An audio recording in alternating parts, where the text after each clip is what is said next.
वाईट बॉल आहे, एक्स्ट्रा धावा ऍड झाले. आता 5 चेंडू तब्बल 13 धावेची गरज आहे. येस, आता 13 धावा हव्यात 5 मध्ये. मॅच हळूहळू बनत चालली, हळूहळू पुढे जाते, हळूहळू रंग बदलते ही match.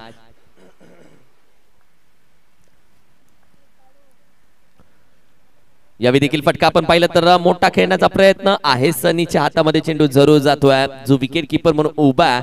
बॅटीची top edge caught behind the wicket, batter gone Arjun. आणि 4 चेंडू आता 13 धावा, हे समीकरण आता मॅच मध्ये ठेवलंय. सनीनं एक छोटीशी टीम मीटिंग बोलवली. मात्र दुसरा बॅट्समन मैदानामध्ये शैलेश आता निघालाय, जो एक वेल फिनिशर देवी कुसरुंड या टीमचा ओळखला जातो. हा चेंडू, या आधीचा चेंडू आपण बाहेर रिप्ले टेलिकास्ट दाखवला जातोय, ज्या पद्धतीने हा चेंडू हाताळला आणि सनीनं पकडलेल्या कॅच न अर्जुन मात्र पवार निघाला.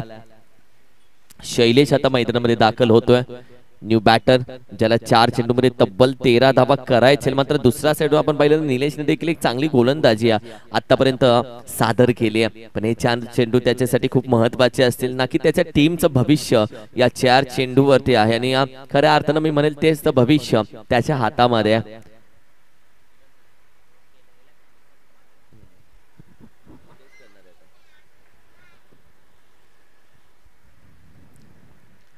ओहो, clean bowled, clean bowled, clean bowled. आणि महत्वाच्या अगदी वेळेला शैलेशनं मात्र यावेळी जागा सोडली, जिथे जबाबदारी होती त्याच्या खांद्यावरती. बॅट होता रडामध्ये, हा चेंडू मोठ्या फटक्यासाठी खेळण्याचा प्रयत्न. आणि अखेरीस निलेशने आणखीन एक विकेट घेऊन दिली आपल्या टीमला. निलेश या मॅच मध्ये एक मॅच विनिंग बॉलर बनतोय, कारण की ज्या पद्धतीने मॅच चालू होती 6 मध्ये तब्बल आपण पाहिलं तर 16 ची गरज असताना तब्बल आतापर्यंत त्यानं धावा खर्च केलेत 3.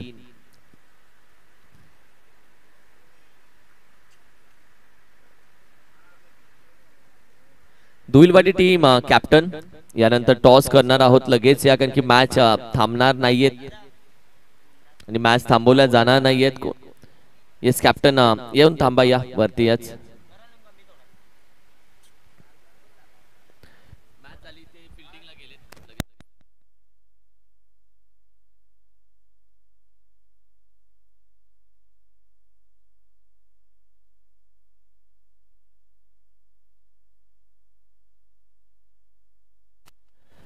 नवीन बॅटर मैदानामध्ये विनायक आला. आणि खऱ्या अर्थानं आता 3 चेंडू मध्ये तब्बल 13 धावा या मॅच मध्ये आता करायच्या आहेत. फुल टॉस चेंडू यावेळी देखील आपण पाहिलं बॅटीच्या टॉप एजला. आणि अगदी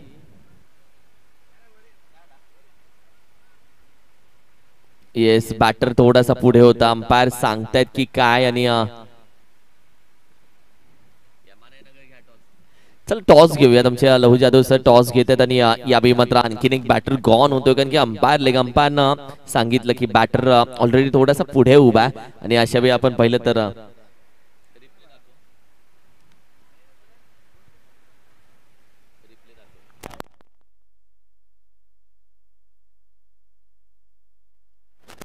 नक्की टॉस केला जातोय. आणि मानाईनगरनं टॉस जिंकलेला आहे आणि गोलंदाजी घेते ती या पहिला मॅच टॉस तर जिंकलेले आहेत.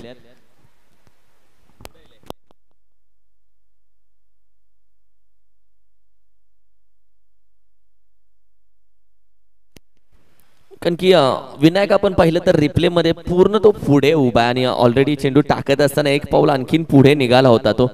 आणि याच गोष्टीमुळे यावेळी त्या फुल टॉस चेंडूला बिमर म्हणून घोषित केलं नाहीये.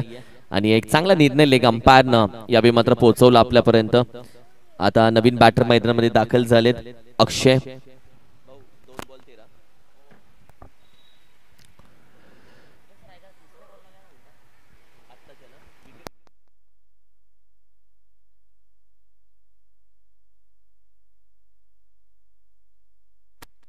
अगदी चेंडू जरूर हवेमध्ये. यावेळी देखील आपण पाहिलं तर क्षेत्ररक्षक पोहोचताय चेंडू पर्यंत, मात्र मॅच सोडली आहे. बॅटिंग करणारी टीम थोडीशी आपण पाहिलं प्रेशर मध्ये जाते. आता एक चेंडू, येस 4 धाबा आहेत. अंपायर सांगतात या 4 धाबा आहेत. आणि आता फक्त शेवटचा